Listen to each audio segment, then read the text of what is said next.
So now we've talked about the gift of the word of wisdom and the gift of the word of knowledge. Now let's talk about another gift. And this particular gift is called the gift of interpretation of tongues, where you are able to understand what you are speaking in tongues and what another person is speaking in tongues.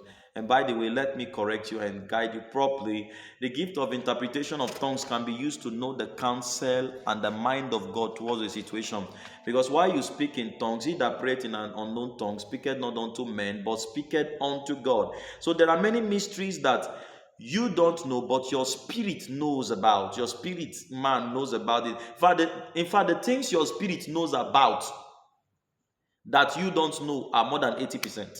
Your spirit knows 90, in fact, 80% is an understatement. Your spirit knows 95% of what your mind, your consciousness does not know. And in fact, many a times the revelation you get to your consciousness is your spirit that communicates it to your consciousness. The Lord communicates those revelations to your spirit, and your spirit communicates it to your mind, which is your consciousness. So when you speak in tongues and you are able to interpret, you are able to hear what your spirit man is saying. If you have the gift of interpretation of tongues, and when you hear what the spirit man is saying, it will give you a revelation about what the Lord is saying.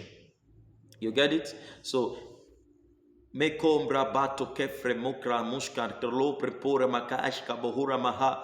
you can understand what that means in tongues, just write it in the comment section anyways. But you can't understand that naturally except with the gift of interpretation of tongues. And when you are able to interpret that tongue, you are able to know what God is saying, because it is only the spirit man that will understand that language, and it will take gift to understand what you just spoke in tongues. Do you get it? And that way, maybe you are confused over a circumstance and you have the gift of interpretation of tongues. Go to your room quietly, kneel down and pray and speak in tongues for hours. And a time will come when you begin to understand what you're saying in tongues. And from there, you can get the mind of God about that situation. Watch for the next video in Jesus' name.